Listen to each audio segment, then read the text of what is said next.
Tuh.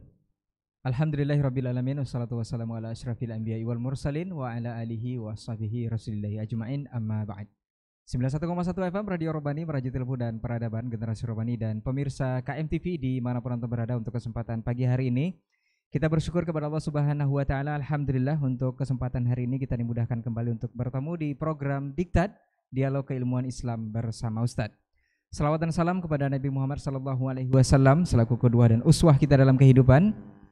Kita juga bermohon salawat ini tersampaikan selalu hendaknya kepada seluruh keluarga beliau, kepada para sahabat, dan juga tentunya istimewa kepada seluruh umat ataupun orang-orang yang menegakkan sunnah dan juga menjalankannya hingga hari kiamat kelak. Taib Generasi Robani dan pemirsa KMTV dimanapun Anda berada, alhamdulillah untuk kesempatan hari ini kita akan membahas sebuah tema yang kita beri judul, yaitu rival-rival yang viral. Ini seperti apa dan bagaimana? Apakah bahasan kita mengenai personal, kelompok atau organisasi, atau hal-hal yang notabene-nya memang bertentangan dengan kepopuleran atau keviralan itu sendiri? Nanti akan dibahas oleh ketiga narasumber kita yang sudah hadir di studio. Alhamdulillah guru-guru kita sudah hadir. Kita sapa dulu beliau. Ada Ustadz Dr. Dasman Yahya Ma'ali LCMA Hafizahullah Ta'ala. Assalamualaikum Ustadz. Khair Ustadz. Alhamdulillah. Baik, barakallahu fiik Ustaz. Kemudian Ustaz Dr. Hidayatullah Ismail LCMA Hafizahullah Ta'ala. Assalamualaikum Ustaz. Kabar baik Ustaz? Nah. Kemudian Ustaz Dr. Helmi Basri LCMA Hafizahullah Ta'ala. Assalamualaikum Ustaz. Khair Ustaz. Nah. Baik, barakallahu fiik. Taib Generasi Romani dan pemirsa KMTV, untuk tidak memperpanjang mukadimah dan tidak berlama-lama, kita akan langsung saja kepada pembahasan untuk hari ini. Dan seperti biasa kita akan mengawali mendengarkan penjelasan dari guru kita Ustadz Dr. Dasman Yahya Ma'ali LCMA Hafizahullah Ta'ala. Falyatafadhal mashkura Ustadz. Naam.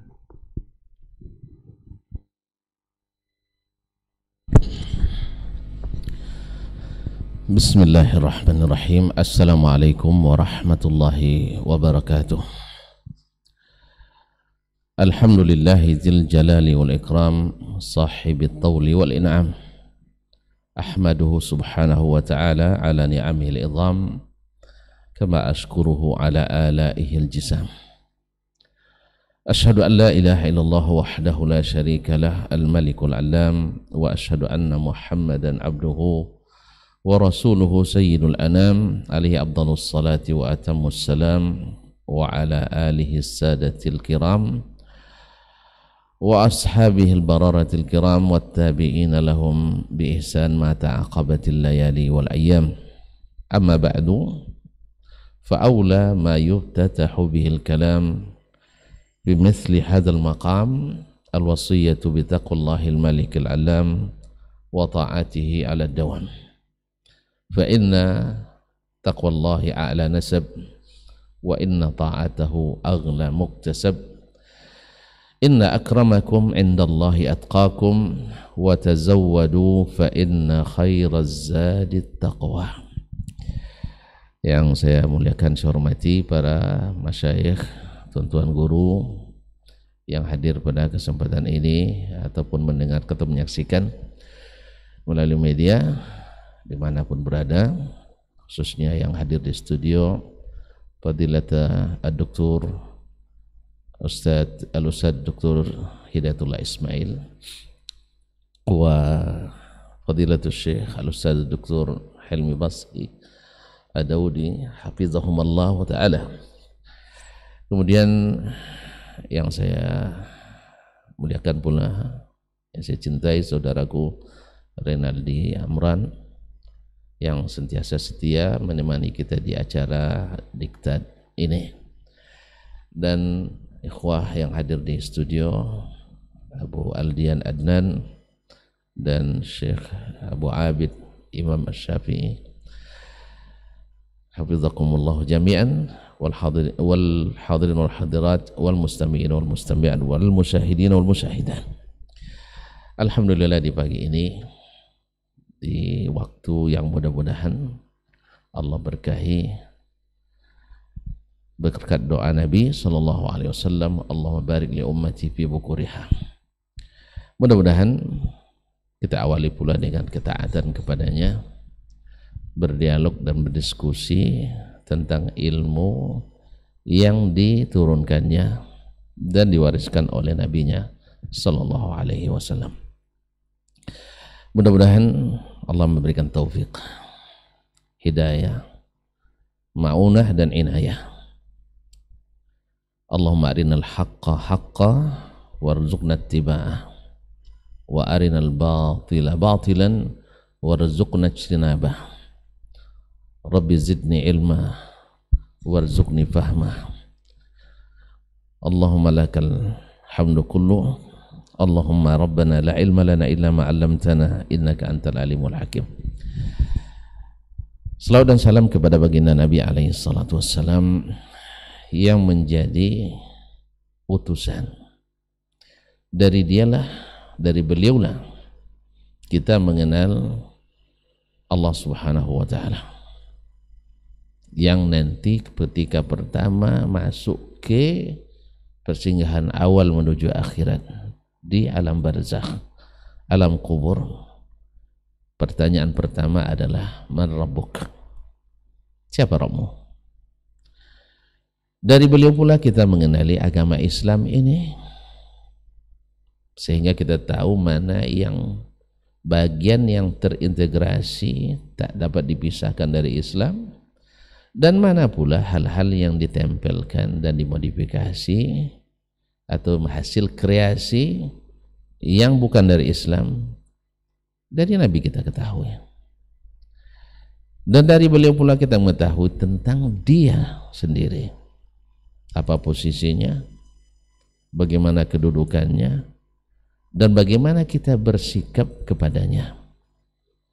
Alhamdulillah, belum beliau diangkat oleh Allah SWT ruhnya ila rafiqil a'la, beliau sudah menyelesaikan tugas-tugas kerasulannya dan tugas-tugas sebagai hamba Allah, tugas-tugas sebagai pemimpin umat Islam.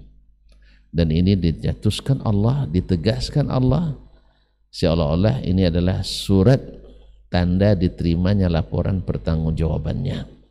Al-yawma akmaltu lakum dinakum wa atmamtu alaikum ni'mati wa raditu lakumul islam dina. Hari ini aku telah sempurnakan bagimu agamamu, sudah aku cukupkan nikmatku kepadamu, dan aku sudah ridha Islam itu. Dengan alif lam, sekali lagi saya tegaskan, al-Islam, yang tidak ada lagi mudhafun ilaihnya. Karena kalau sudah mu'arraf bil alif wal lam, al-ism apabila sudah beralif dan lam tidak boleh ada lagi idhafatnya. Ma'asyiral kiram dirahmati Allah, al-Islam dinah, aku ridai Islam itu sebagai agama. Para sahabat Nabi alaihi salatu wassalam Allah jadikan sebagai pewaris pertama dan utama. Mereka dalam kehidupannya selalu mengedepankan apa kata Allah dan apa kata Rasulnya sallallahu alaihi wasallam.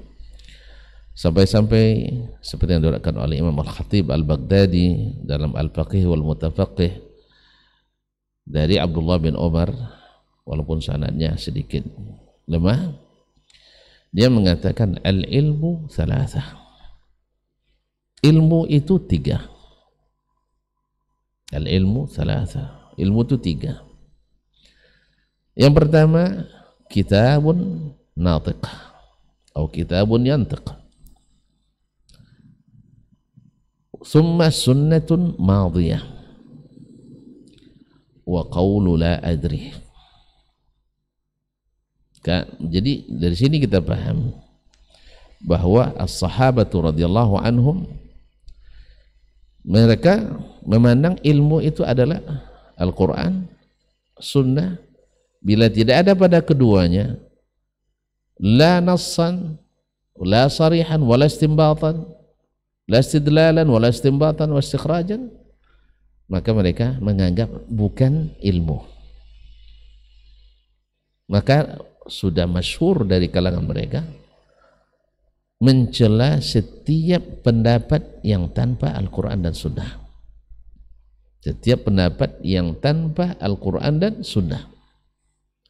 Ta'wilun bil batil atau ra'yun yarahul insan biduni mustanad. Hanya sekedar pendapat dan pikiran yang tanpa dasar. Ini mutawatir dari para sahabat, ini mazmum. Oleh sebab itu terkenal perkataan mereka, siapa yang berbicara menafsirkan Al-Quran tanpa ilmu, dia itu tetap berdosa sekalipun benar.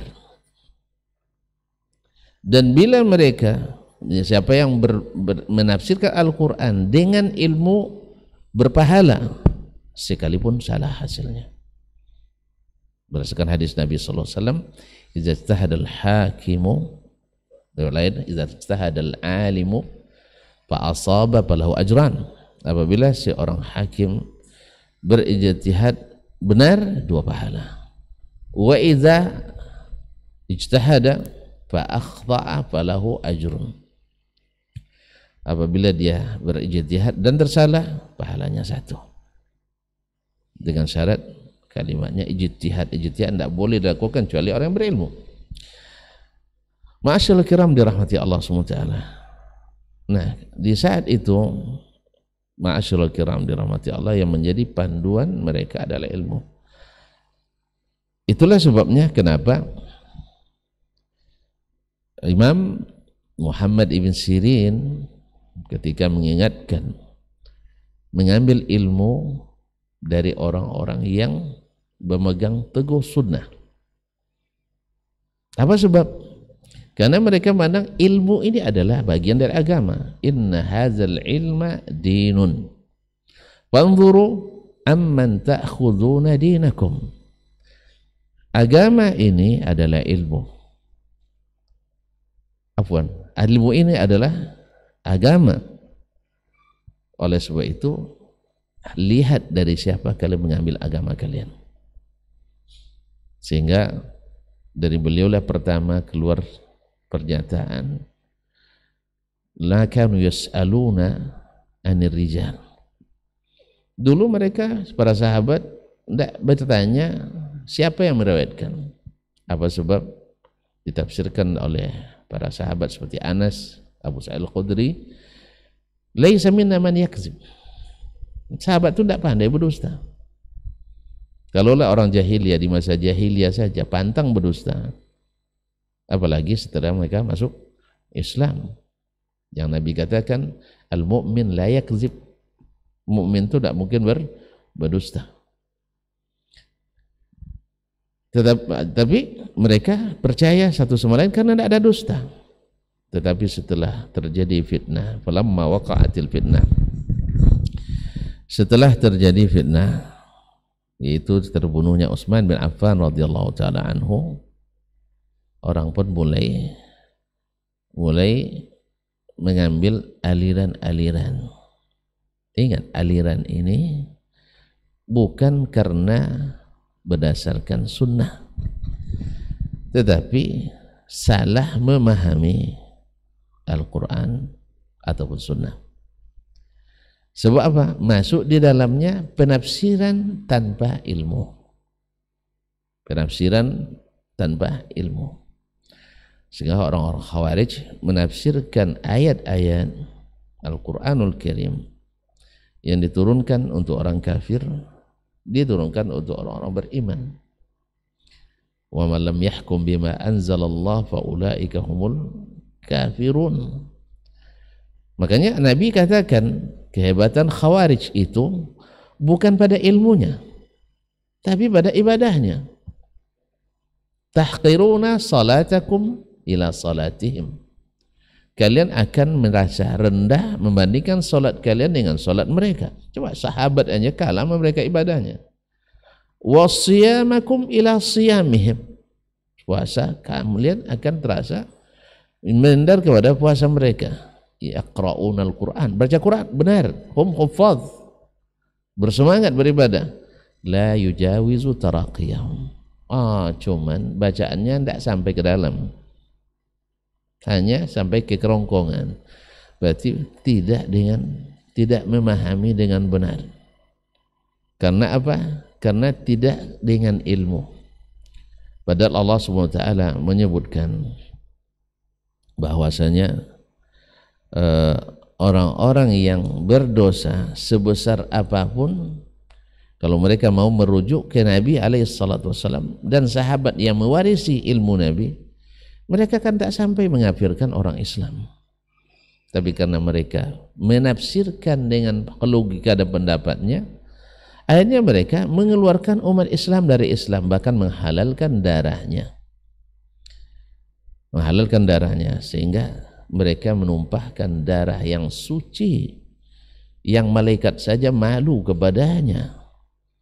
Nabi menyebutnya, atau dia digelar dengan Zunnurain, sampai Nabi mengatakan, kalau seandainya saya masih punya anak yang ketiga lagi, saya nikahkan lagi dengan Utsman. Orang yang dikatakan oleh Nabi kepadanya, la yadurru Utsman ma fa'ala ba'da ma ya'falu ba'dal yawm. Ya, Utsman tak apa-apa mengerjakan apapun setelah ini, tidak bermudarat baginya. Yang Nabi absen, Utsman fil jannah, Utsman bin Affan masuk surga. Tapi mereka kafirkan, halalkan darahnya. Ada sahabat? Tidak. Ada ilmu? Tidak. Hanya penafsiran yang keliru. Sehingga dari situlah Muhammad ibn Sirin rahimahullah ta'ala mengatakan, payundar idza kana min ahli sunnati yuqbalu hadithuhu, bila perawinya adalah ahli sunnah maka diterima hadisnya. Wa idza kana min ahli bid'ati yuraddu hadithuhu, bila dia ahli bid'ah dirusak atau ditolak hadisnya.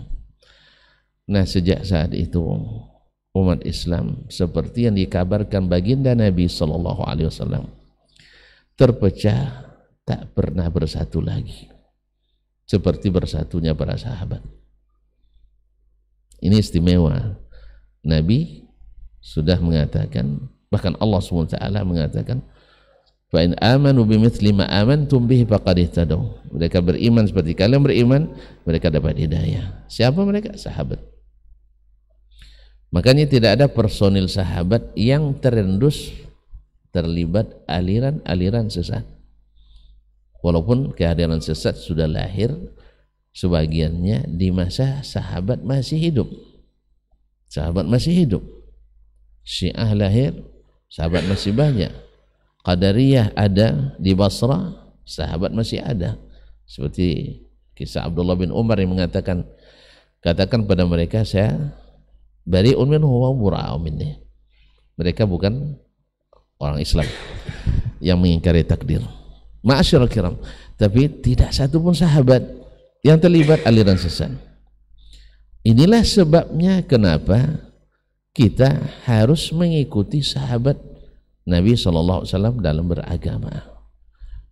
Karena itulah yang dilakukan oleh para tabi'in dan tabi'in yang istiqamah di atasnya.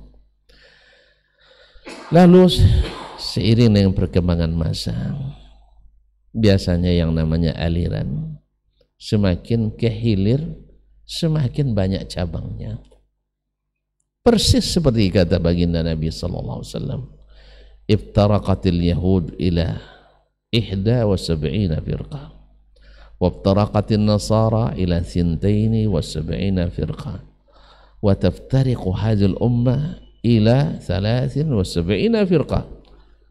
Ya, ketika menyebut Yahudi Nasrani, Nabi tak sebut kulluha finnar illa wahidan, enggak. Karena memang semuanya, ya selama tidak beriman pada, tidak jadi umat Nabi Muhammad, semuanya sudah otomatis. Jadi tidak perlu lagi kulluha finnar, karena memang otomatis finnar. Betul kan? Nah, tetapi ketika menyebut umatnya sallallahu alaihi wasallam, dia sebutkan kulluhum finnar atau kulluha finnar illa wahidah, kecuali satu. Nah, menurut tuan-tuan, mana yang akan lebih viral, yang ramai atau yang sedikit? Pasti yang ramai itu lebih banyak dan lebih banyak disebut-sebut. Apa sebab? Apalagi ada hadis alaikum bis-sawadil a'zam. Ya, nanti Ustaz Elmi akan jelaskan ya sawadul a'zam itu yang mana yang dimaksud. Ya, biar saya tidak ambil semuanya Ustaz ya. Janji Ustaz yang jelaskan nanti. Nah, saya hanya dari sisi riwayat ini adalah munkarah. Tapi kalau seandainya sahih, nanti kita tunggu Tafsirnya akan disampaikan oleh Dr. Helmi insyaallah taala atau Dr. Hidayatullah. Ma'asyiral kiram dirahmati Allah Subhanahu wa taala. Makanya yang lebih banyak adalah yang menyimpang. Karena memang si penyimpangan itu tak berbatas. Yang lurus itu yang terbatas, terhad. Maka Nabi SAW katakan semuanya masuk neraka. Ini kita kan kalau sudah disebut masuk neraka baperan pula. Semua kita masuk ke neraka berarti Anda panitia. Enggak, saya hanya menyampaikan dari Nabi SAW. Ya, kalau antum tak terima berarti antum mengkritisi Nabi SAW. Sekarang Nabi yang mengatakan, kita sampaikan. Soalnya semuanya neraka kecuali satu. Ditanya siapa mereka? Humul jamaah. Mereka adalah al-jamaah. Disinilah diambil istilah ahlus sunnati wal jamaah. Terus sunnah dari mana? Alaikum bisunnati. Nah, kemudian dalam riwayat lain, dan ini banyak riwayatnya, Syekh kami Hafiz Al-Hakami mengumpulkan tentang hadis-hadis ini. Beliau mengumpul tak kurang dari 25 hadis yang sebagian besarnya 20 hadis sahih atau hasan, atau apa namanya 20 hadis sahih, kemudian hadis 3 hadis hasan, 2 dhaif. Yang 2 yang dhaif ini kadang ini bergelayut pada 2 yang dhaif itu sana. Ya. Kadang-kadang mesti syubhat yang seperti baru-baru ini viral pula, bahwasanya ketika bicara tentang hadis nuzul, Allah Subhanahu wa taala turun ke langit pertama. Ini sebenarnya terlalu cepat saya sampaikan, tapi ingat waktu yang terbatas. Ya, makanya saya katakan, kalau di zaman Nabi hadis ini disampaikan, alhamdulillah tidak ada yang merasa keberatan, tidak ada yang mengatakan tidak masuk akal, dan tidak ada yang tidak mengerti. Apa indikasinya? Pertama, andainya mereka tidak mengerti, ini adalah keyakinan, mesti mereka bertanya. Berarti mereka tidak bertanya menurut antum karena paham atau karena tidak paham? Pasti karena paham. Dari mana mereka paham? Dari kalimat Nabi SAW, yanzilu rabbuna. Karena hadis ini diriwayatkan tidak lebih kurang seperti kata Imam Abdurrahman ibn Manda, itu diriwayatkan tidak kurang dari 20 orang sahabat. Kalau 20 aku tawatir sih ya.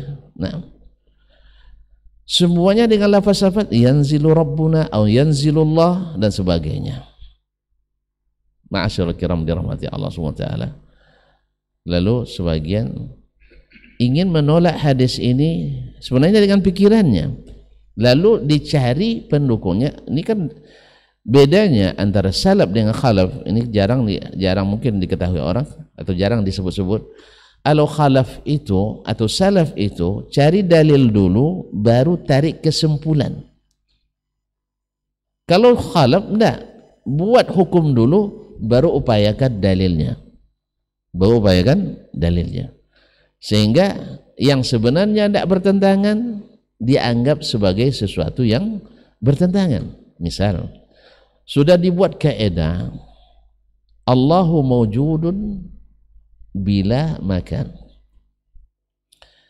Allah mawjudun bila makan. Allah itu ada tanpa tempat. Ini di mana dapatnya? Ya, supaya agak keren sedikit, dibilanglah itu perkataan Ali bin Abi Thalib radhiyallahu anhu. Lalu orang bertanya seperti kata sebagian, sekarang dah payah berdakwah katanya. Kalau kita bilang hadis dibilang beda siapa perawinya, kalau udah tahu perawinya dibilang sahih atau tidak. Ayo kita katakan, ada yang bilang diriwayatkan oleh Al-Khatib Al-Baghdadi. Awak kira Al-Khatib Al-Baghdadi Imamu Ahli Sunnah wal Jamaah Abu Bakar Ahmad bin Thabit Al-Baghdadi sahibu tarikh Baghdad, Al-Imamu Al-Faqih Al-Syafi'i.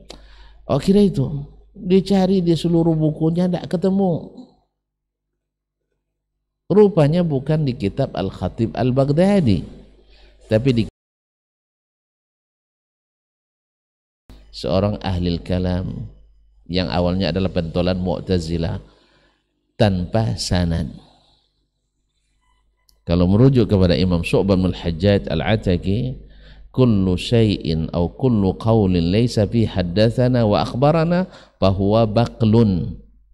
Segala sesuatu perkataan yang tidak ada haddatsana, tidak akhbarana, artinya tidak bersanad, itu seperti biji yang dibuang. Atau biji makan rambutan, dikunyah bijinya, tidak dibuang. Makan durian, ditelan bijinya, tidak dibuang. Dijual lagi, tidak laku. Nah, masyaallah kiram dirahmati Allah. Jadi sama dengan perkataan yang tiada artinya. Dari mana Ali mengatakan? Antum bilang dari mana? Kata Khatib Al-Baghdadi. Kalau Khatib Al-Baghdadi kita nyaman. Apa sebab? Dia selalu beratkan pakai sanad. Dalam kata dari Baghdad, dia meruatkan riwayat mesti bersanad. Ya, kalau dia dalam pakai Mutafaqih, meruatkan dengan bersanad. Meruatkan dengan Al-Jami', meruatkan dengan sanad. Dan seluruhnya bersanad. Al-Kifayah pakai sanad. Awak harap betul sahih, ternyata tidak. Nah, kaedah ini dibuat dulu, lalu dicarikan dalilnya. Wa huwa ma'akum aynama kuntum dan sebagainya. Aynama tuwallu fathamma wajhullah. Nah, kalau kita bilang wajhullah di sini wajah Allah, nanti dikatakannya Allah tidak bertempat, ada di mana-mana. Kalau kita bilang nanti wajhullah di sini adalah ittijahullah, yaitu menghadap kiblat menuju Allah SWT, berarti antum ahli ta'wil juga. Ini masalahnya. Ta'wil itu kalau sahih itu namanya tafsir. Ya, ta'wil dalam Imam At-Tabari kan memberi judul kitabnya Al-Jami' atau Jami'ul Bayan fi Ta'wili Al-Quran, maknanya tafsir, yaitu dengan bahasa yang sahih. Kalau ta'wil menurut ahli kalam sarful lafzi anil makna al-asli, yaitu merubah lafaz dari makna yang asli, beda. Nah, baiklah kaum muslimin dan muslimat dirahmati Allah. Nah, dulu di zaman sahabat, hadis nuzul yang masyhur dari hadis Abu Hurairah radhiyallahu anhu, ini hadis dari Abu Hurairah diriwayatkan oleh ashabul kutub tis'ah. Ya, ashabul kutub tis'ah. Bahkan Imam kita Asy-Syafi'i rahimahullah ta'ala dalam kitabnya Kitabul Ibad wan Nuzur berdalil kepada ini ketika menolak pendapat ini hadis jariyah. Maaf, Imam Asy-Syafi'i rahimahullah ta'ala atau selainnya hadisun nuzul ini ditolak oleh sebagian ahli kalam dengan alasan karena dari sebagian riwayat ada fayunadi munadin au ba'atha munadiyan yunadi. Oleh sebab itu yang turun itu adalah malaikat atau yang menyerukan atau rahmat atau perintah.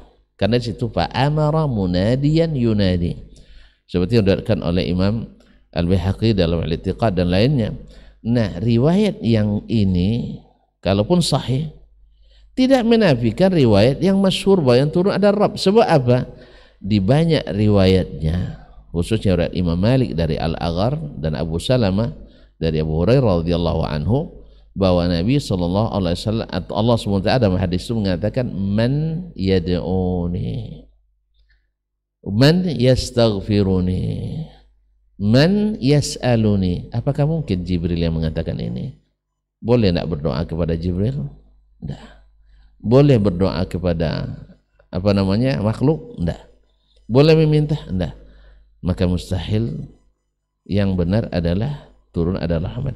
Makanya ketika sahabat mendengar ini, mereka tidak punya ilmu kecuali Al-Quran dan Sunnah atau la adri. Maka mereka diam karena paham. Apa sebab? Karena waraditu lakumul Islam madinah. Tak mungkin Allah ridha kecuali yang diterima. Yang kedua, mereka juga tidak memperdebatkannya. Apa sebab? Karena bagi mereka jelas bahwa itu diimani. Kalau seandainya, kalau mereka mengatakan kalau seandainya dia turun seperti yang dikatakan oleh ahli kalam yang viral, bahwasanya kalau turun berarti kan dia mengosongkan tempat, mengisi tempat. Karena mereka menganggap nuzul dengan makna zawal, hilang dari suatu tempat pindah ke tempat yang lain. Kita katakan berarti dia sudah mengukur Allah dengan hukum alam. Dan ini hukum alam. Kita pindah dari satu tempat, mengosongkan tempat yang lain. Ini makhluk. Bukankah mereka anti tasbih? Justru karena tasbihlah mereka tersesat. Justru mereka sudah mentasbihkan Allah dengan makhluk. Sebab mereka tidak mengenal yang namanya turun kecuali turunnya makhluk. Berarti mengukur Allah dengan makhluknya. Ma'asyiral kiram dirahmati Allah. Oleh sebab itu di sahabat tak ada perdebatan masalah ini. Karena mereka paham. Enggak, sebagian mengatakan mereka itu tidak paham maknanya. Allahu Akbar. Ya. Allahu Akbar. Sahabat yang lahir dari bahasa Arab yang belum rusak, karena bahasa Arab di perkotaan rusak di paruh kedua abad kedua, di pedesaan atau di pedalaman rusak di paruh kedua abad ketiga. Nah, sahabat hidup di zaman yang bahasanya belum rusak, tidak paham makna apa yang disampaikan Allah dan Rasul sallallahu alaihi wasallam. Terus apa yang mereka yakini?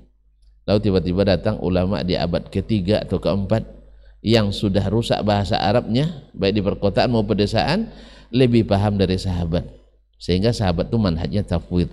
Ini pelecehan terhadap sahabat Nabi alaihi salatu wassalam. Mereka diam lalu tidak paham.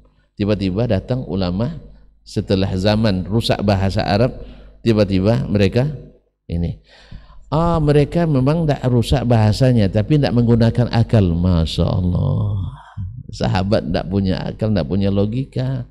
Subhanallah, kaum muslimin dan muslimat dirahmati Allah SWT. Ini juga pelecehan terhadap sahabat. Padahal mereka lah yang ulul albab, sesungguhnya orang-orang yang menggunakan akal dengan sebenarnya.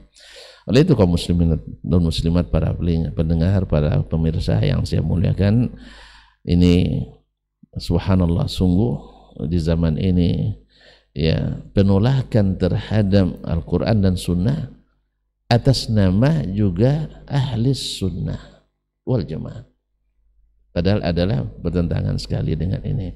Kaum muslimin sampai-sampai keluar pula fitnah. Kalau belajar tauhid itu tandanya radikal. Kalau tauhidnya berasal Al-Quran dan Sunnah saja, berarti tidak ahli sunnah yang asli. Kalau dicampur-campur baru asli. Ini kemudian yang tuduhan radikal, teroris dan sebagainya. Ini sebenarnya ibarat orang memancing, umpannya habis. Ya, nah, biar tidak sama tidak ngono, dibawa umpan kita ke dalam sungai yang banyak buaya. Awak karena lupa masuk pula ke sungai itu. Itu yang diinginkannya, diterkam kita sama buaya. Sekarang kan pemerintah dan kita mendukung anti radikalisme, anti terorisme, karena memang terorisme tidak diberikan peluang oleh Islam dan tidak dibolehkan dalam keyakinan umat Islam. Demikian juga sikap radikalisme memaksakan kehendak kita pada orang lain, ya, itu juga dilarang. Justru yang radikal adalah yang suka menghentikan kajian, yang suka menutup masjid, yang suka membubarkan kajian, suka menutup masjid, melarang pembangunan masjid. Kenapa? Karena dia takut memaksakan kehendaknya. Harusnya dia tidak memaksakan kehendaknya. Pendapat kalian silakan di masjid kalian, pendapat kami ini di masjid kami. Sampai-sampai ada tuduhan merebut masjid dan sebagainya. Jangan kasih peluang. Subhanallah, memang kembali ke zaman seperti di zaman ada 3 orang ulama hadis dulu dari Asbahan, Muhammad bin Harun Ar-Rayani, kemudian Muhammad ibn Ja'far Tabari dan yang lainnya. Mereka singgah di Masjid Fustat di Mesir waktu itu. Tiba-tiba ada seorang syekh dari Asy'ariyah mengatakan, ukhruju hadza masjidul Asy'ariyah wa antum ahlus sunnah. Ini masjidnya orang Asy'ari, kalian adalah ahlus sunnah. Memang Asbahan sampai abad ke-5 seperti kata Imam Ibnu Asakir mengakui ini. Dia dalam Tabyinul Kadzib wal Muftari atau dalam Tarikh Dimashq atau yang lainnya, dia katakan sampai abad ke-5 tak ada peluang bagi aliran lain masuk ke Asbahan, semuanya ahlus sunnah. Maka wajarlah imam-imam yang lahir di sana sangat keras terhadap ahli bid'ah. Sebab apa? Mereka dominan hari itu. Makanya kita hari ini yang kalau kita bukan dominan, jangan keras-keras sekali, nanti dicukur rambut sama orang, dibotakin kita. Jadi kadang-kadang banyak mengambil metode Al-Barbahari, mengambil metode Imam As-Sabuni dan sebagainya dalam bersikap sangat vulgar terhadap penyeleweng agama akhirnya menjadi kontraproduktif terhadap dakwah kepada as-sunnah dan as-salafu as-salih. Ini yang harus dipahami oleh sebagian kita.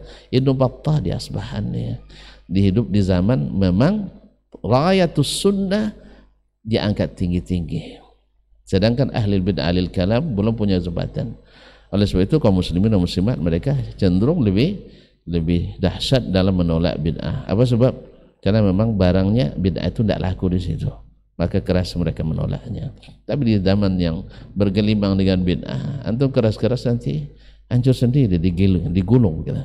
Oleh itu kaum muslimin dan muslimat dirahmati Allah SWT, ini kita sampaikan dengan harapan mudah-mudahan kita bisa mengintrospeksi sendiri kembali bahwasanya kalau ingin damai seperti zaman Nabi, tidak ada ilmu kecuali 3: Al-Quran yang mengabarkan, yang berkata dari Allah SWT, yang kedua sunnah Nabi SAW. Kalau tidak ada pada keduanya, bilang la ajri, saya tidak punya ilmunya. Jangan dicoba memikirkan sesuatu apalagi untuk menolak Al-Quran dan hadis Nabi SAW. Ini yang tidak diketahui di manhaj as-salaf. Kalau gitu dapat ketahui siapa sebenarnya yang mengikuti as-salaf. Apakah yang mempreteli perkataan Allah dan Rasul, menawilkan dengan yang tidak dibolehkan, ataukah mereka yang la ilma illa bithalas: Al-Quran, natik, sunnah madiyah, atau qaulul la adri. InsyaAllah sebagian akan dilanjutkan oleh Asy-Syaikhain dengan detail yang mungkin lebih ini. Saya sekedar pembuka saja. Biasalah pembuka itu kan tidak boleh panjang-panjang, betul, tidak boleh detail-detail betul. Terima kasih dan mohon maaf. Wassalamualaikum warahmatullahi wabarakatuh. Waalaikumsalam warahmatullahi wabarakatuh. Barakallahu fikum. Jazakallah khair Ustaz. Untuk pendahuluannya kita akan lanjutkan mendengarkan penjelasan dari guru kita juga Ustaz Dr. Hidayatullah Ismail LCMA hafizahullah taala. Fal yatafadhal mashkur Ustaz.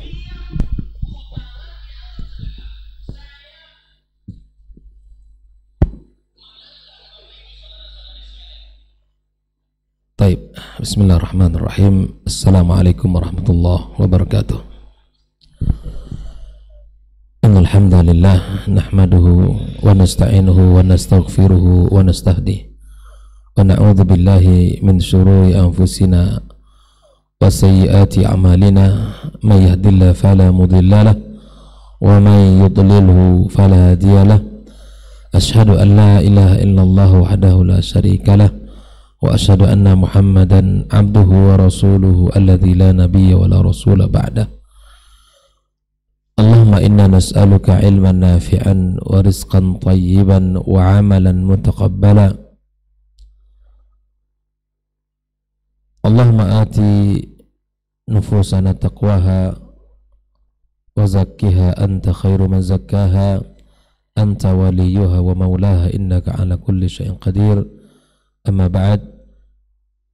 Guru kita Dr. Dasman Yahya Ma'ali LCMA yang kita muliakan, dan guru kita Dr. Helmi Basri LCMA yang kita muliakan, teman-teman di studio dan seluruh kaum muslimin dan muslimat dimanapun berada yang mendengarkan kajian kita di pagi yang penuh berkah ini. Alhamdulillah, puji dan syukur pada Allah Subhanahu wa taala, kembali kita dipertemukan di kajian pekanan kita yang dikemas dengan nama Diktat, yang mudah-mudahan menjadi sarana ilmu bagi kita bersama dan menjadi bagian dari kebaikan kita, ya, dari usia yang kita jalani kita isi dengan talabul ilmi, karena ilmu adalah jalan menuju surga Allah Subhanahu wa taala, dan ilmu adalah cahaya dalam kehidupan kita,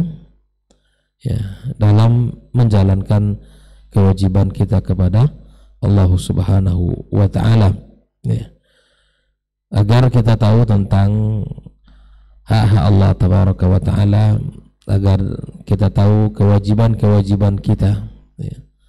Sebagaimana hadis yang masyhur tentang pertanyaan Rasul sallallahu alaihi wasallam kepada Mu'adz ibn Jabal, ya, atadri ma haqqullah 'alal ibad wa ma haqqul ibadi 'ala Allah.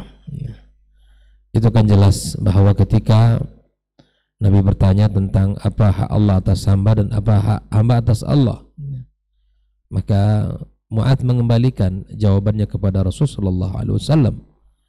Hak Allah atas hambanya adalah di mana kita menyembah Allah Subhanahu wa taala ya dengan tidak mensyirikkannya dengan satu apapun. Nah, beribadah kepada Allah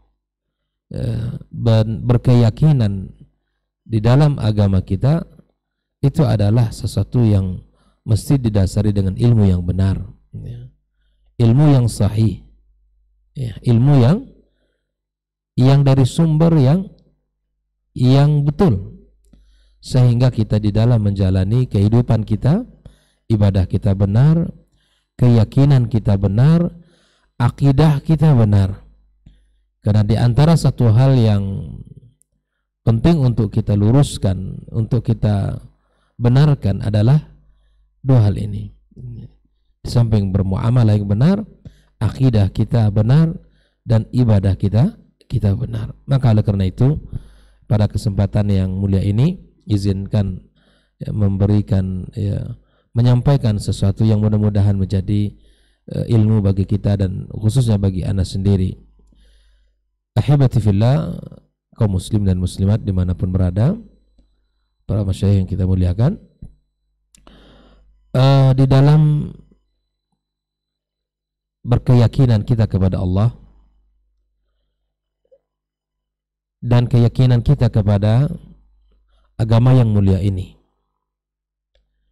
maka kita sebagai kaum muslimin dan penuntut ilmu secara khusus ya, maka kita harus mengetahui bagaimana akidah kita harus kita bangun dan seperti apa seorang muslim seharusnya dia berakidah ya.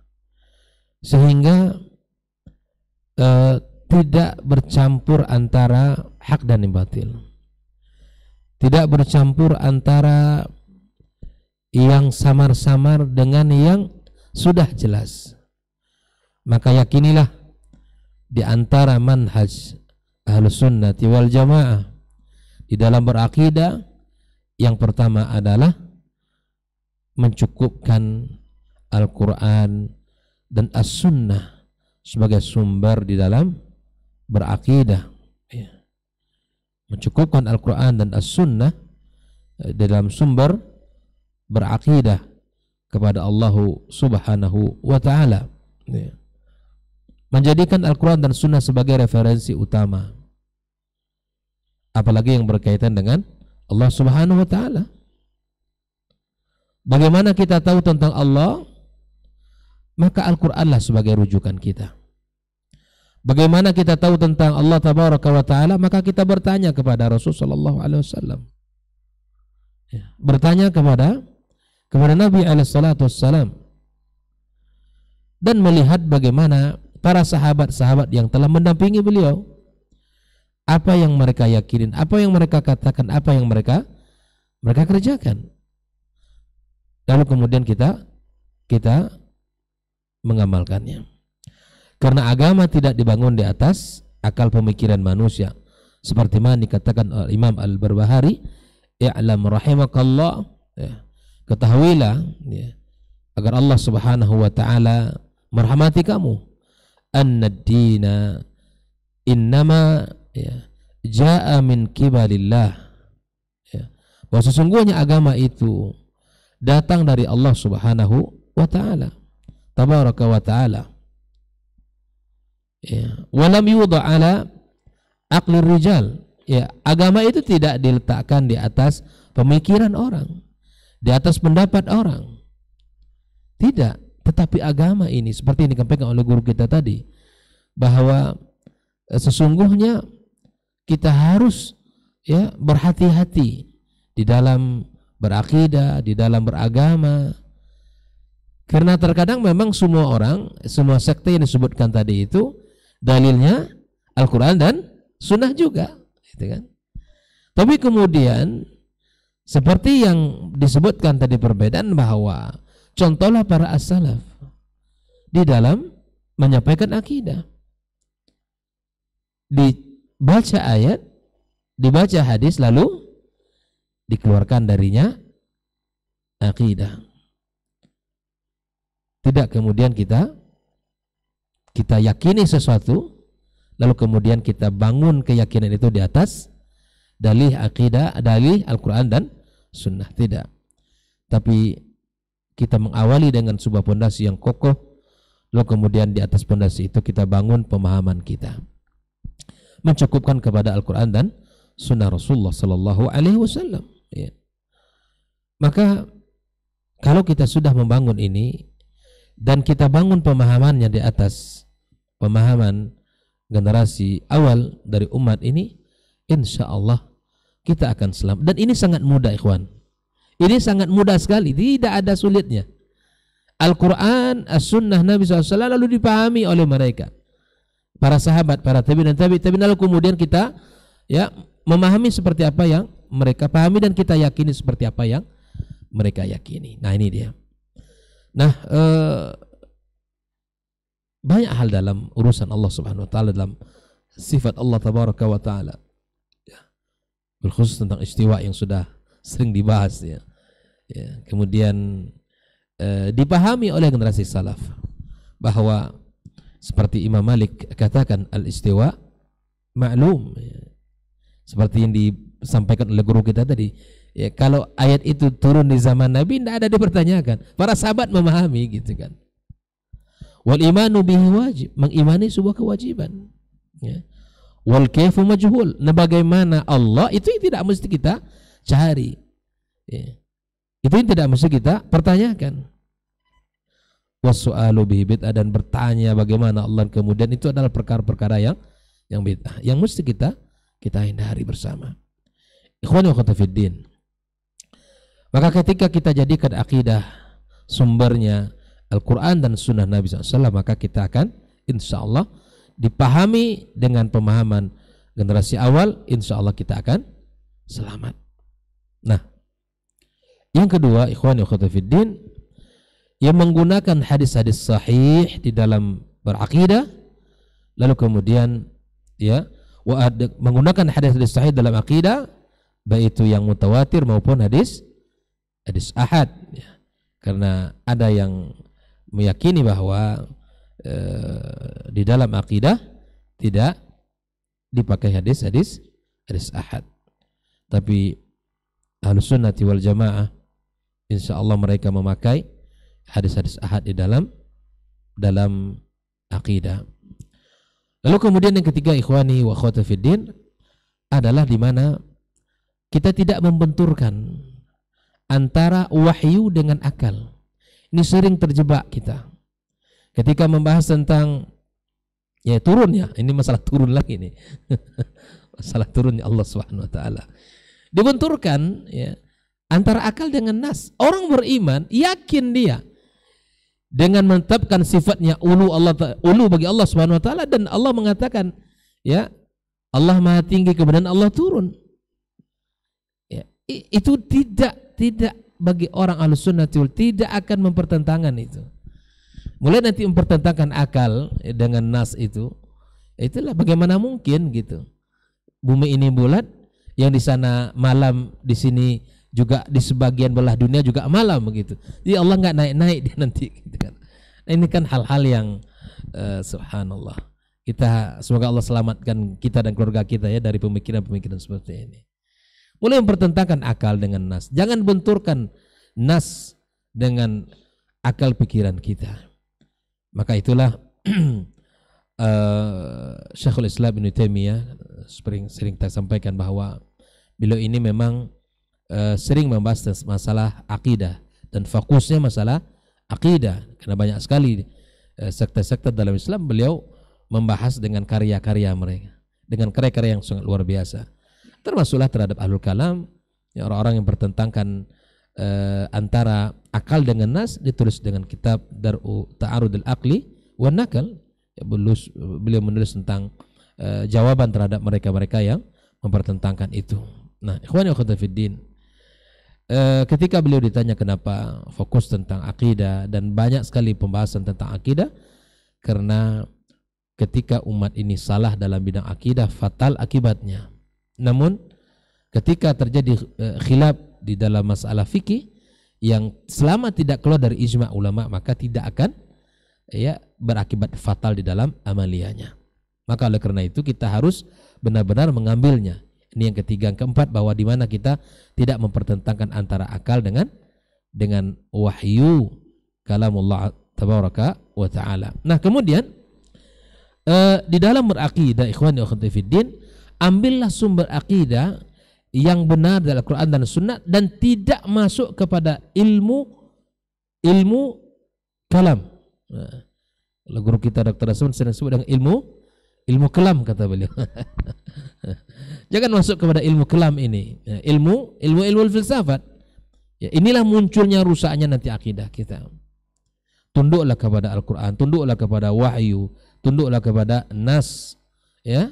Kemudian jauhkan ilmu kalam, karena nanti rusaknya mulai rusak di situ, nanti mulai akan mengukur dan akan kemudian berbicara tentang Allah dengan akal pikirannya. Maka oleh karena itu lewati, tinggalkan. Maka nasihati anak-anak kita, generasi kita, anak muda kita, agar ya belajar ilmu agama yang benar, pada sumber yang benar, ya, pada guru-guru yang benar. Nah, lalu kemudian setelah kita menjauhi ilmu kalam ini, maka di antara metode Ahlus Sunnah wal Jamaah di dalam akidah kita adalah mengumpulkan seluruh nas-nas Al-Quran dan Sunnah. Lalu kemudian disitulah dikeluarkan oleh para ulama, ya, mengambil digabungkan yang terkait dengan Allah fis sama, itu seperti yang dikatakan oleh Ibnu Qayyim rahimahullah taala, bi alf dalil atau bi alfain, 1000 dalil atau 2 sampai pada 2000 dalil. Maka subhanallah, sungguh sangat banyak dalil-dalil yang bicara tentang itu, dan kemudian itu harus kita yakini bersama.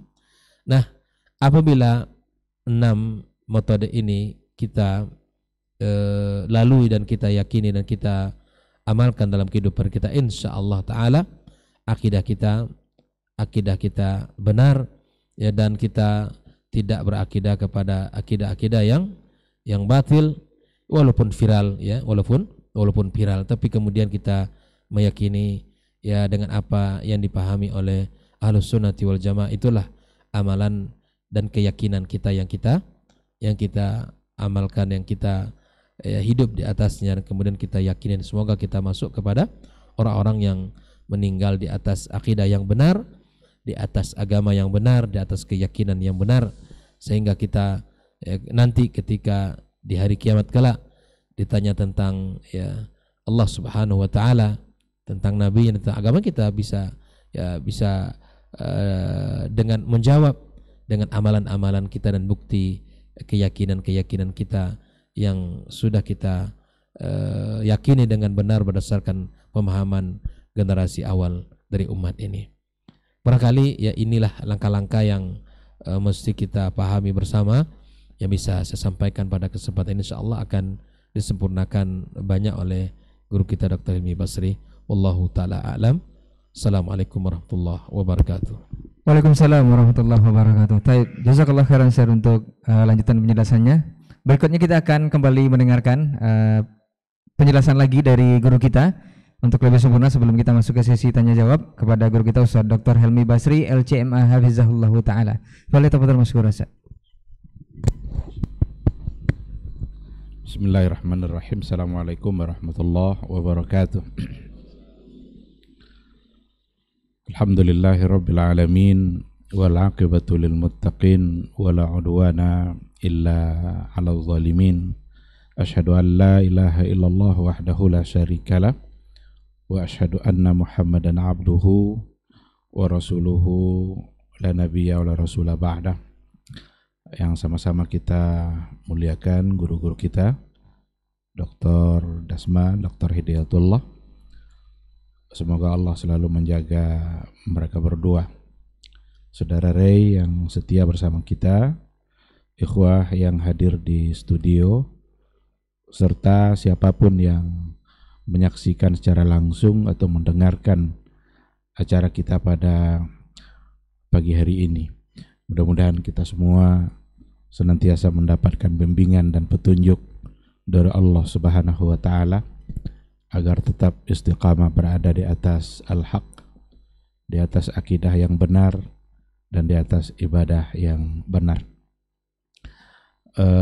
Tentu saja tiada kata yang paling pantas untuk kita ucapkan di awalnya selain daripada memuji Allah Subhanahu wa ta'ala, karena hanya atas izin dan karunia Allah lah pada pagi hari ini kita semua bisa mengikuti acara ini, dan mudah-mudahan waktu yang kita habiskan untuk mengikuti acara ini bisa menambah timbangan amal soleh kita, yang insya Allah di akhirat kelak timbangannya bisa mengalahkan timbangan dosa. Jangan juga pernah lupa untuk berselawat dan bersalam kepada Rasulullah Sallallahu Alaihi Wasallam, sosok figur yang paling berjasa dalam kehidupan kita. Beliaulah yang telah membawa petunjuk, sehingga dengan petunjuk itu hidup kita menjadi terarah. Beliaulah yang menerangi seluruh sisi kehidupan kita dengan cahaya, yang dengan cahaya itu kita bisa melihat segala sesuatu dengan benar. Kalaulah tanpa cahaya itu, barangkali kita akan sangat sulit untuk membedakan mana yang hak, mana yang batil, mana yang salah, mana yang benar. Oleh karena itu, kembalilah kepada cahaya itu. Apabila ada hal-hal yang diragukan atau ada hal-hal yang terjadi penyimpangan, itu pasti dikarenakan oleh telah semakin jauh dari cahaya itu. Karena kalau dekat dengan cahaya itu tidak mungkin ada yang samar-samar, tidak mungkin yang salah dianggap benar. Makanya kita semua mengajak agar kita bisa kembali kepada cahaya itu, dan mudah-mudahan itu adalah bisa menjadi bukti nyata bahwa kita adalah mencintainya, dan kita berharap di akhirat kelak kita bisa mendapatkan syafaat dari beliau. Tema kita pada pagi hari ini adalah rival yang viral. Mudah-mudahan rival di sini bukan personal, tapi pemikiran. Karena kalau personal nggak mesti selalu ada semangat untuk bertanding dan bermusuhan. Yang harus ada itu justru adalah semangat untuk bersanding dan sama-sama mengambil bagian dalam membela agama Allah. Tapi pada kenyataannya dari segi pemikiran banyak hal-hal yang menyimpang dan itu viral. Karena biasanya memang kalau ingin viral itu nampaknya harus ada penyimpangan dulu. Kalau masih lurus-lurus saja kayaknya nggak akan viral itu. Kalau mau cepat viral maka menyimpanglah. Khalif tu'raf. Khalif tu'raf. Ambil satu penyimpangan kamu akan viral. Dan penyimpangan yang paling berbahaya itu adalah ketika berkaitan dengan persoalan akidah, persoalan tauhid, persoalan iman, selain daripada penyimpangan-penyimpangan yang berada dalam persoalan ibadah. Oleh karena itu perlu kita membahasnya, perlu kita membicarakannya agar tidak sekedar viral, tetapi tak penting viral, tapi kita tetap berada di jalur yang benar. Barangkali semua kita tidak ragu lagi dengan pentingnya persoalan akidah. Akidah sesuatu yang sangat urgen dalam kehidupan kita dan sangat perlu untuk diulang-ulang agar kita paham persoalan tauhid itu asas, itu pondasi, maka perlu untuk kita ulang-ulang. Jangan pernah ragu untuk sering-sering membicarakan tauhid. Orang-orang yang kalau seandainya sudah jarang bicara tauhid, itu rentan akan terjebak kepada kesyirikan. Dan orang-orang yang sudah jauh menyimpang dalam persoalan kesyirikan, itu dipastikan kena jarang bicara tauhid. Jarang bicara persoalan ma'rifatullah. jarang bicara persoalan eksistensi Allah sebagai ilah, maka terjebaklah pada kesyirikan demi kesyirikan. Bahkan ketika diingatkan pun apa yang dilakukannya itu syirik, itu tidak bisa, sulit sekali untuk diterima. Bahkan dicoba untuk mencari-cari alasan pembenaran bahwa itu bukan syirik, bahkan bagian dari tauhid. Inilah akibatnya nanti kalau kita jarang bicara tauhid. Jadi sekali lagi, bicara tauhid harus terus, jangan ada waktu di mana kita lupa dengan masalah tauhid. Bagaimana cara untuk mengenali tauhid? Bagaimana cara untuk mengenali Allah Subhanahu wa ta'ala? Tentu saja caranya adalah dengan apa yang telah dilakukan oleh Rasulullah Shallallahu Alaihi Wasallam yang disampaikannya kepada para sahabat. Kita akan kenal, benar-benar mengenali Allah melalui apa yang diberitakan oleh Allah sendiri dalam Al-Qur'annya tentang dirinya, dan apa yang telah disampaikan oleh Rasulullah Shallallahu Alaihi Wasallam tentang Allah dalam hadis-hadisnya. Berapa banyak itu informasi yang disampaikan oleh Allah sendiri dalam Al-Qur'annya, dan kita wajib percaya, wajib kita imani. Ada banyak hadis-hadis yang datang dari Rasulullah Shallallahu Alaihi Wasallam tentang Allah, dan hadisnya adalah hadis-hadis yang sahih, maka kita harus menerima. Begitulah cara kita mengenali Allah. Kita tidak akan tahu bahwa Allah yang menciptakan kita kecuali Allah yang menyebutkan dalam Al-Quran. Kita tidak akan tahu bahwa Allah yang memberikan kita rezeki seluas-luasnya kecuali setelah disampaikan oleh Allah Subhanahu wa ta'ala dalam Al-Quran. Kita tidak akan tahu apa yang akan terjadi nanti setelah kematian, apa yang akan kita alami di akhirat kelak, kecuali apa yang telah disampaikan oleh Allah dan oleh Rasulullah Sallallahu Alaihi Wasallam. Oleh karena itu, apa saja yang telah disampaikan oleh Allah dalam Al-Qur'annya dan oleh Rasul dalam hadis-hadisnya, itulah cara untuk mengenali dia. Ambil itu. Sebagaimana dulu Rasul memahami seperti itu dan mengajarkan sahabat seperti itu.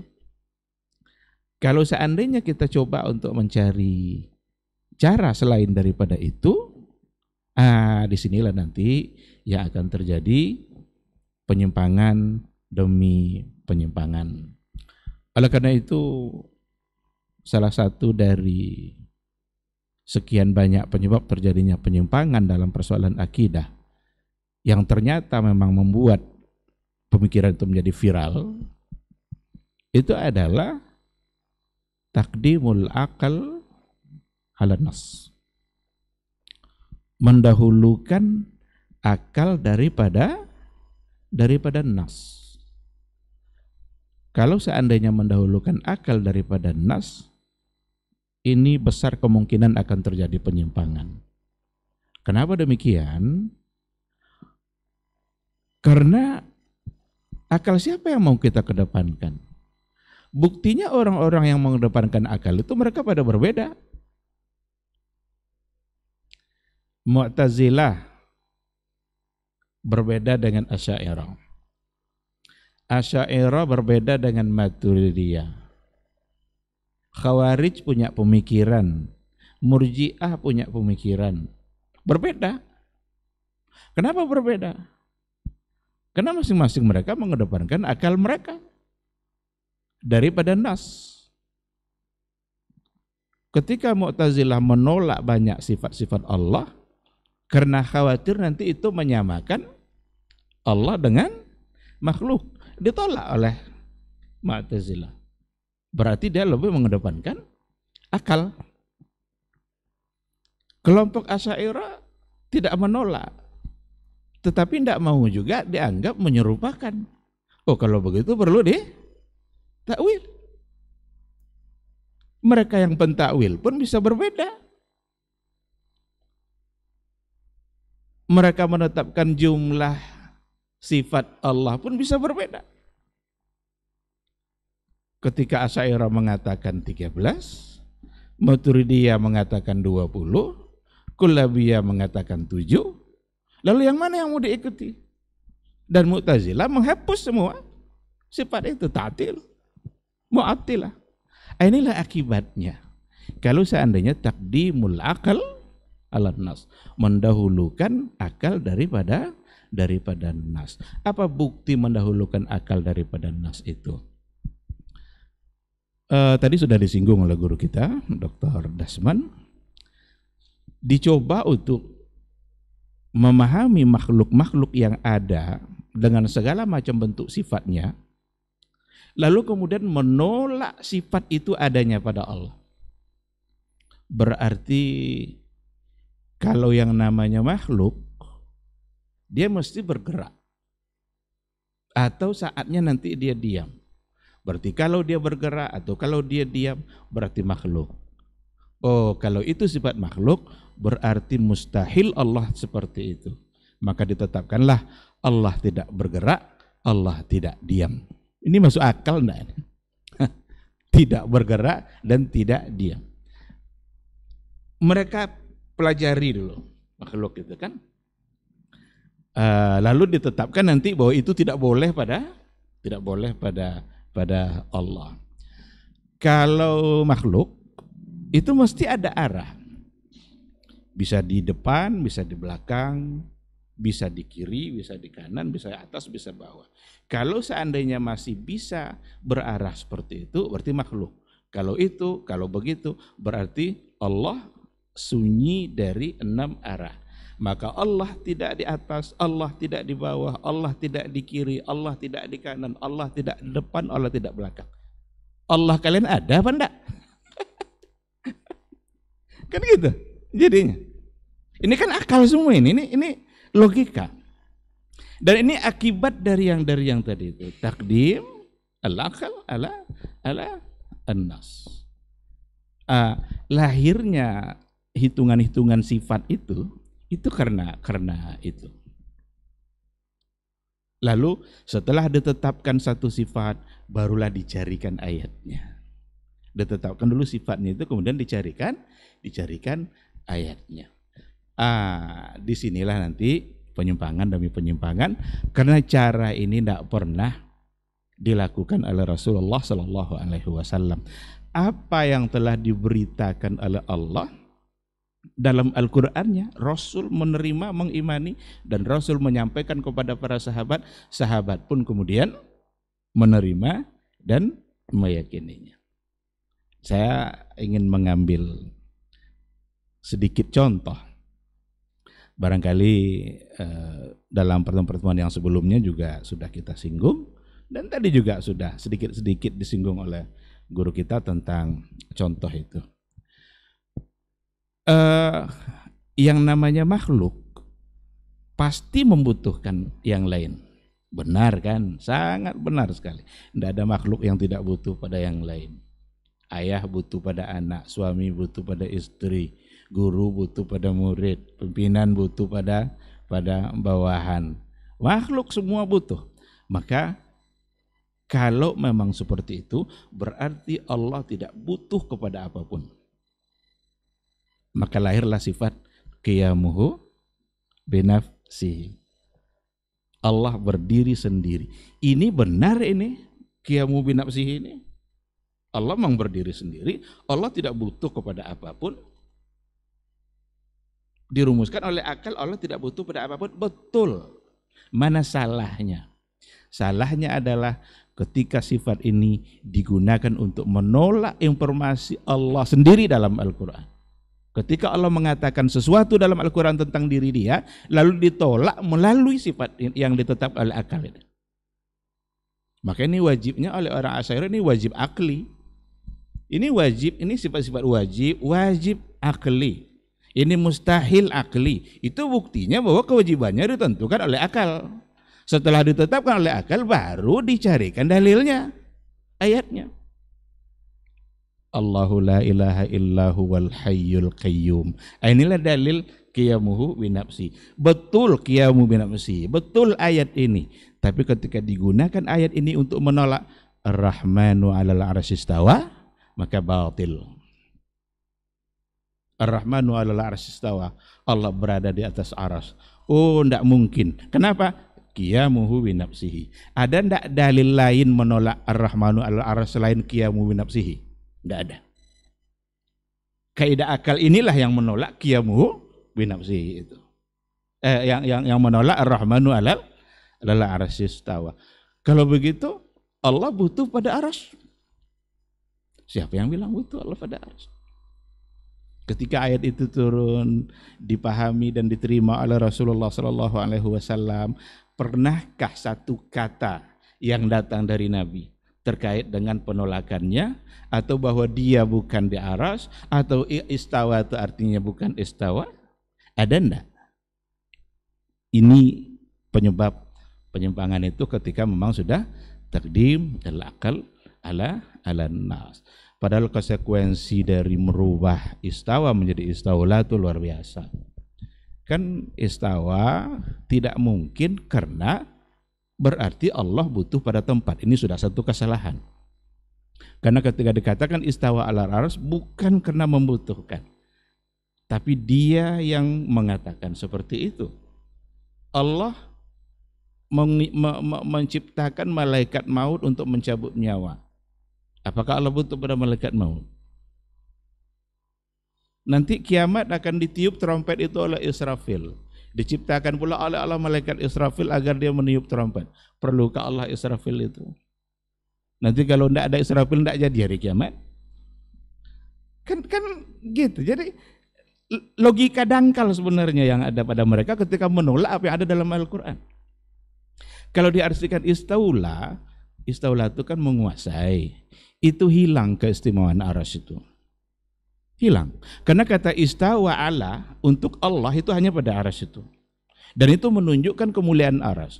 Kalau istaula itu kan menguasai. Yang dikuasai Allah kan bukan arsy saja. Allah menguasai bukit, gunung, laut. Sekarang boleh enggak kita katakan Allah istawa alal jabal? Boleh enggak? Kita artikan istaula di situ.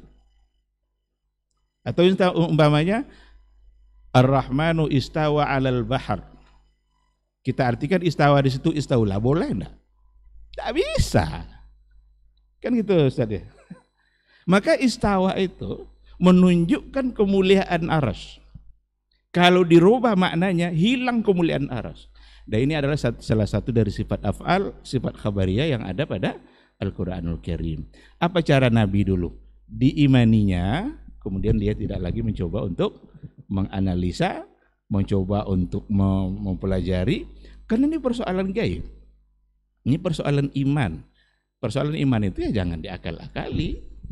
Dan tidak akan masuk akal. Kalau semuanya masuk akal, tidak perlu ada kata iman. Adanya kata iman itu karena ada sesuatu yang memang akal kita harus tunduk. Oleh karena itu mendahulukan akal daripada nas, seolah-olah menghilangkan substansi dari iman itu sendiri. Itu baru satu contoh terjadinya penyimpangan dikarenakan oleh bagaimana akal mereka lebih difungsikan untuk mengutak-atik sesuatu yang tidak pantas untuk diutak-atik. Apakah ini keyakinan Wahabi? Enggak. Belum ada Wahabi, ini sudah ada. Ini Wahabi ini dikambing hitam kan sekarang ini. Semua orang terputus sanadnya macam-macam kan. Bukan, ini enggak ada masalah Wahabi. Enggak pun lahir Wahabi itu, enggak pun lahir dia. Akidah itu memang sudah dari itu, sudah dari Rasul dulu. Memang seperti itu. Jadi bukan. Tetapi dibuatkanlah isu-isu semacam tuduhan-tuduhan karena ada kebencian-kebencian. Padahal Wahabi itu sebenarnya adalah istilah untuk yang Khawarij. Itu baru betul. Abdurrahman ibn Rustum misalnya, Khawarij yang paling suka untuk mengafir-ngafirkan orang. Sedangkan yang ada di Arab Saudi dulu yang 200 tahun yang lalu itu bukan itu sebenarnya. Itu hanya tuduhan-tuduhan saja. Dan yang menuduhnya itu setidaknya yang paling getol menuduh itu memberikan tuduhan itu dua. Pertama Syiah, kedua Sufi. Kenapa begitu kuat Syiah menantangnya? Karena memang dakwanya Muhammad bin Abdul Wahab itu mengajak untuk kembali kepada sunnah. Sedangkan orang Syiah, mereka sudah punya sunnah sendiri. Sahabat aja mereka kafirkan. Hadis-hadis kalau bukan diriwayatkan dari jalur imam itu bisa mereka tolak. Ada mereka punya jalur sanad sendiri. Maka istilah atau slogan kembali kepada Quran dan Sunnah ini berbahaya bagi Syiah sendiri. Artinya nggak bisa berkembang mereka, karena mereka sudah punya konsep sendiri dalam masalah sunnah. Bahkan definisi sunnah pun mereka preteli juga. Mulai dari definisinya sampai kemudian nanti kepada substansi. Bagaimana mungkin mereka bisa kembali kepada sunnah Rasul yang disampaikan oleh para sahabat-sahabat yang menurut mereka sahabat-sahabat itu sudah pada kafir semua. Ada riwayat dari orang-orang Syiah sendiri, setelah wafat Rasul itu semua mereka irtaddu illa salasa atau illa khamsa. Mereka semua murtad kecuali 3 atau 5 saja. Ali, Hasan, Husain, nanti ada Ammar, Mikdad, hanya beberapa orang saja. Abu Bakar, Umar, Utsman itu bagi orang-orang Syiah adalah orang-orang yang tercela semua. Itu perampas kekuasaan, orang-orang yang haus kekuasaan, yang seharusnya kekuasaan setelah Rasul berada pada tangan atau di pihak Ali bin Abi Thalib. Kenapa juga Sufi begitu ingin menuduh Wahabi itu? Karena dakwanya Syekh Muhammad bin Abdul Wahab itu dia tidak basa-basi dalam memberantas syirik dan bid'ah. Tidak ada basa-basi, syirik, bid'ah. Sementara Sufi banyak padanya kesirikan dan banyak padanya hal-hal yang penambahan dalam persoalan beragama. Oleh karena itu wajar kalau seandainya ada kelompok-kelompok yang memberikan tuduhan, suka mengafirkan, tidak cinta mazhab, haus darah dan lain sebagainya. Ini semua tuduhan yang dulu pernah disampaikan oleh orang-orang Syiah. Maka orang-orang hari ini kalau seandainya memberikan tuduhan yang sama, berarti mereka sudah menjadi kaki tangan Syiah dalam persoalan ini tanpa dia sadari. Karena tuduhannya sama. Sebab yang mereka tuduh itu sendiri itu sebenarnya semua dilakukan oleh Syiah sendiri. Suka mengafirkan umpamanya. Syiah lah orang yang paling suka mengafirkan. Sahabat-sahabat aja kafir. Apalagi kita kayak ini nih. Pokoknya kalau nggak ikut dia, udah. Itu Syiah. Tidak cinta mazhab. Oleh Syiah, mazhab itu hanya dia aja yang mazhab. Mazhab dia aja yang bisa dipertahankan. Yang lain enggak. Menganggap bahwa kembali kepada Quran dan Sunnah itu berarti tidak cinta mazhab, itu orangnya bangun kesiangan. Tidak mengerti dengan persoalan, tidak tahu dengan hakikat masalah yang sesungguhnya. Justru orang-orang yang mengajak kembali kepada Al-Quran dan Sunnah, mereka lah yang sebenarnya menghargai semua mazhab. Kenapa demikian? Mereka bisa berada di mazhab mana saja, asal itu yang mendekati pada kebenaran. Barangkali dalam masalah ini mereka berada pada mazhab Syafi'i, karena itu dalil yang lebih kuat. Tapi dalam masalah yang berbeda, mungkin mereka mengikuti mazhab Abu Hanifah, karena itu yang lebih mendekati pada kebenaran. Pada masalah yang ketiga, mungkin mereka ikut mazhab Maliki, kalau itu pula yang mendekati pada kebenaran, kalau itu dalil yang kuat. Maka orang-orang yang mengajak kepada Quran dan Sunnah sesungguhnya adalah sedang menghargai semua mazhab. Nah, tapi ketika dikatakan bahwa ahlu sunnah itu hanya 4 mazhabnya, Syafi'i, kalau enggak Maliki, kalau enggak Hambali, Abu Hanifah, Maliki, Syafi'i dan Hambali. Mazhab bukan hanya 4. Bagaimana dengan Zahiri? Apakah oleh orang-orang yang ngaku-ngaku ahli sunnah Indonesia karena mazhab aja 4, lalu Zahiri itu tidak ahli sunnah? Karena Zahiri juga bagian dari mazhab yang mu'tabar. Atau justru inilah nanti kalau semakin jauh kita menyampaikannya tambah radikal kita nanti. Dalam salah satu dari 4 ini saja, dalam semua masalah mustahil. Coba tunjukkan satu orang saja yang dari awal sampai akhir hidupnya berada dalam satu mazhab. Tidak ada. Bahkan imam mazhab sendiri, imam mazhab itu sendiri pada masalah berbeda, dalam masalah tertentu mungkin dia meninggalkan pendapat dia. Nah, oleh karena itu sekali lagi kembali kepada sunnah, Al-Quran dan sunnah itu bukanlah slogan untuk tidak menghargai mazhab, tapi justru itu adalah upaya untuk menghargai semua mazhab, karena kita yakin ulama-ulama mazhab itu beristihad secara baik, secara benar berdasarkan dalil, tetapi akan ada di antara mereka yang barangkali dalilnya lemah, yang ini kuat. Kalau sudah ketemu ini lemah, ini kuat, masa yang lemah mau diikuti juga? Dan yang bilang lemah itu bukan kita, yang bilang lemah itu juga adalah para ulama. Nah, oleh karena itu ikhwati fillah, jangan hanya sekedar viral, tetapi berhati-hatilah, ini persoalan akidah, ini persoalan iman, kembalikan kepada apa yang dipahami oleh para sahabat. Sikap kita apa? Sikap kita adalah beriman, itu tugas pertama. Percaya, itu tugas pertama.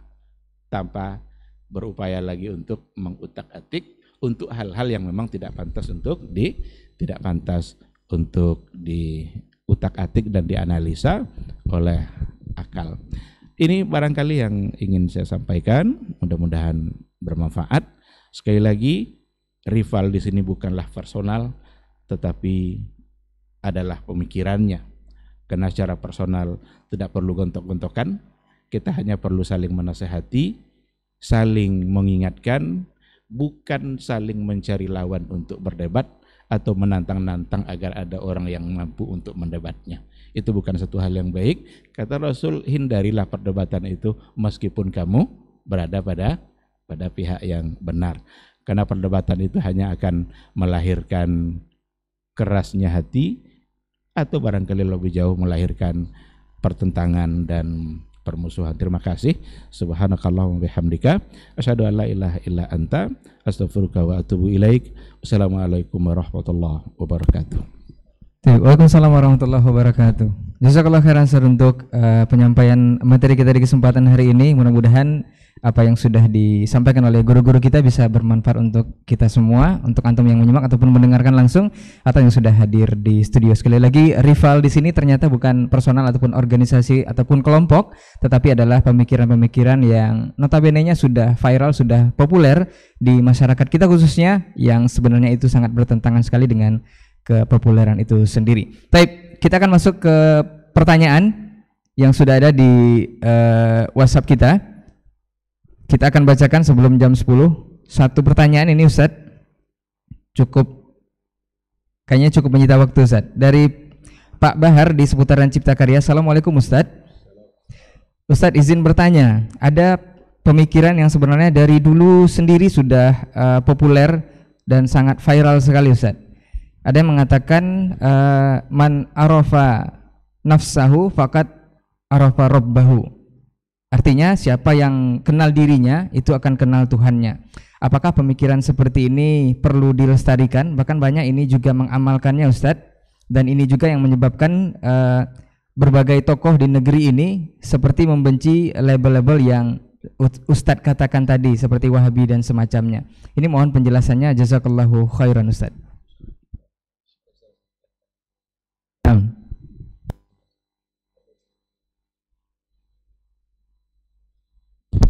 Bismillah wassalatu wassalamu ala rasulillah wa ala alihi wa sahbihi wa wala wa ba'du.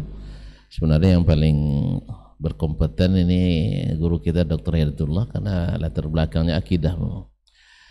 Kalimat ini masyhur dalam kitabnya para ulama ahli kalam, dan dinisbatkan kepada Imam Al-Ghazali rahimahullah ta'ala, man arafa nafsahu faqad arafa rabbahu.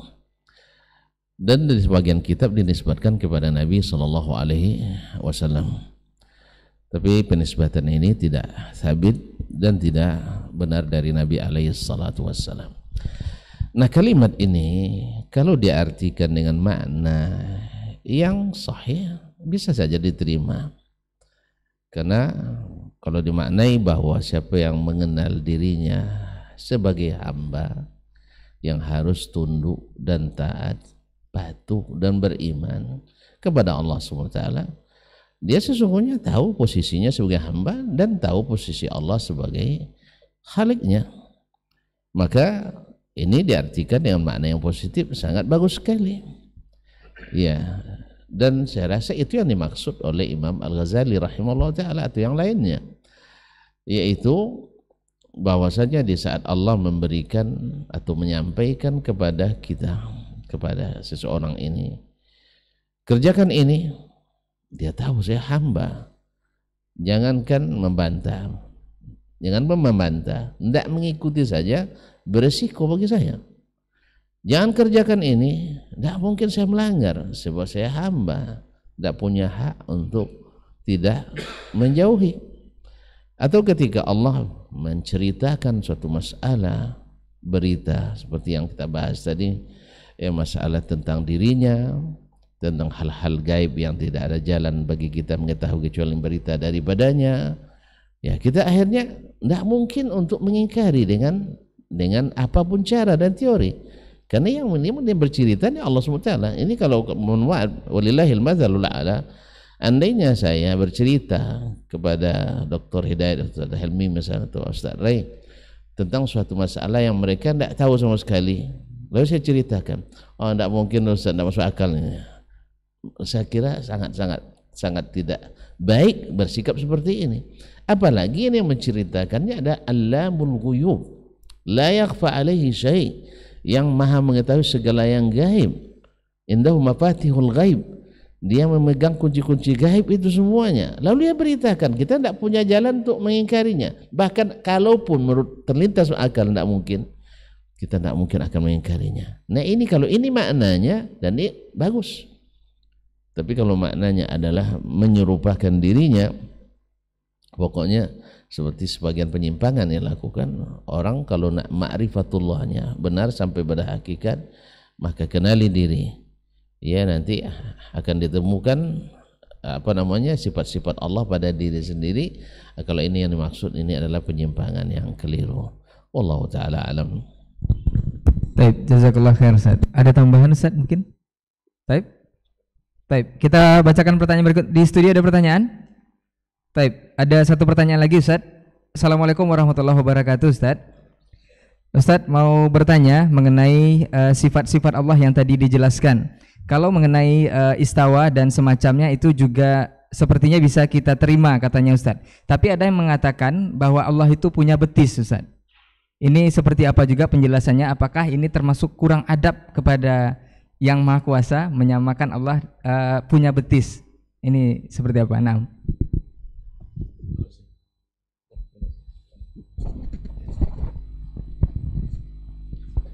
Bismillahirrahmanirrahim. Alhamdulillah wassalatu wassalamu ala Rasulillah wa ala alihi wa sahbihi wa mawala. Seperti yang kita katakan dalam penyebaran kita tadi, kita harus menerima apa yang telah disampaikan oleh Allah dan oleh Rasulullah Sallallahu Alaihi Wasallam. Kalau seandainya Nabi memberikan satu makna untuk apa yang dia sampaikan, itu pula yang kita ambil. Tapi kalau seandainya Nabi memang tidak memberikan penjelasan untuk makna-makna yang ada, ya berarti kita tinggal menerima. Karena datang dari sesuatu yang memang harus diterima. Rasul itu sunnahnya kedudukannya sama dengan wahyu.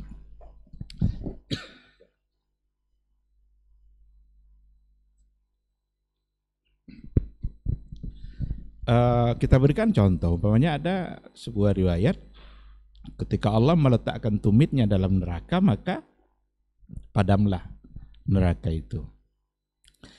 Salahnya kita adalah ketika disebut tumit, yang kita bayangkan adalah tumit kita. Situ salahnya. Ketika dikatakan wajah, yang kita bayangkan adalah wajah kita, wajah makhluk. Situ salahnya. Kalau seandainya memang ada dari dalil yang sahih, Quran atau hadis yang sahih, maka kita harus terima. Betis umpamanya, ada enggak riwayat yang sahih tentang itu? Kalau ada, terima. Tapi jangan membayangkan betis kita. Tumit, jangan dibayangkan tumit kita. Tumit kita sama tumit anak aja enggak sama. Tumit kita sama tumit istri aja enggak sama. Nah, kesamaan bahasa itu hanya ada pada bahasa, hanya pada lafaz. Sama seperti semua bentuk sifat-sifat yang lain. Allah hidup, makhluk juga hidup, tetapi hidup Allah tidak berawal dan tidak berakhir. Sedangkan hidup makhluk ada awalnya dan ada akhirnya. Tapi hidup dia, hidup. Allah mendengar, makhluk mendengar juga. Tapi tidak akan pernah sama. Ketika kita sudah menyamakannya, disitulah kesalahannya. Di situ kesalahan akan muncul. Karena ada satu ayat yang harus kita imani betul, laisa kamitslihi syai'un wa huwas samiul basir. Ayat ini jadikanlah sebagai ayat untuk menerima semua sifat-sifat yang ada, tapi dengan tidak menyerupakan. Jangan dibalik. Karena ada aliran-aliran yang ada menjadikan ayat ini untuk menolak semua sifat-sifat yang lain, atau untuk mentakwil sifat-sifat yang lain. Apa kok harus ditakwil? Ini laisa kamitslihi syai'un wa huwas samiul basir. Dia tidak serupa dengan satu apapun. Kalau begitu ini harus ditakwil. Di sinilah salahnya. Jadi kalau ahlu sunnah yang benar-benar ahlu sunnah itu, ayat ini dia jadikan alasan dalil untuk menerima semua sifat yang ada itu, asal sahih dalilnya, tapi dengan tidak menyerupakan. Karena laisa kamitslihi syai'un. Sementara kelompok yang lain itu justru menjadikan ayat ini sebagai alasan untuk menolak sifat-sifat yang ada. Mohon maaf, agak ini barangkali bisa diberikan penjelasan lebih luas oleh guru-guru kita. Terima kasih. Baik, Fadhil Ustaz. Jazakumullah khair. Jawabannya sudah lengkap ya. Namun akhi fillah yang bertanya tentang ayat-ayat sifat misalnya, apapun yang disebut nanti ya, tangankah, betis, kemudian yang lain, bahwa ada kaidah yang mesti kita pahami, bahwa di dalam ayat sifat itu imraruha kama ja'at, ya, bahwa kita pahami seperti apa yang disebut Allah Subhanahu wa taala tanpa kita ta'til, ya, tanpa kita hilangkan maknanya, tanpa kita tamsil takyif, ya, bagaimana bertanya, ya, kemudian tanpa kita tasbih dan seterusnya. Ini kita pahami, ya, kemudian kita yakini. Tapi itu tadi, jangan dibayangkan seperti kita, seperti makhluk pada umumnya begitu. Tangan Allah berapa jarinya gitu, berapa panjang, jangan, itu tidak boleh. Bahwa kita yakini, ya, Allah Subhanahu wa taala kalau memang ada nasnya, baik itu dari Al-Qur'an maupun dari As-Sunnah, lalu kita imani, sudah. Bagaimana Allah dan seterusnya, itu bukan tanggung jawab kita untuk mengetahuinya, tidak perlu. Yakini itu, dan ketika kita meyakini sebuah sifat bagi Allah Subhanahu wa taala, dan itu dalilnya ada Al-Qur'an, dari Al-Qur'an, itu kita tidak sedang menyamakan Allah dengan makhluk, atau kita tidak sedang merendahkan Allah dengan sifat-sifat yang ada pada makhluk, bukan. Nah, seperti yang disampaikan tadi, bahwa ketika masuk bab ta'wil, maka disitulah nanti mulainya, ya, pergeseran. Dia tujuannya memang untuk agar supaya Allah tidak serupa dengan makhluk, ya. Tapi dia akan terjebak kepada kesalahan yang lain. Nah, itu dia. Makanya ikhwani fillah, terhadap ayat sifat kemudian yang lainnya, maka perlu kita imraruh kemajaan, kita pahami dia seperti mana Allah Subhanahu wa taala sampaikan, ya, isbatu ma athbatullah li nafsi, kita tetapkan bagi Allah tabaraka wa taala apa yang Allah tetapkan tentang dirinya, wa nafi ma nafallahu an, ya, dan menafikan apa yang Allah nafikan tentang dirinya. Nah, orang yang begini nih keakidahnya dituduh mujassimah.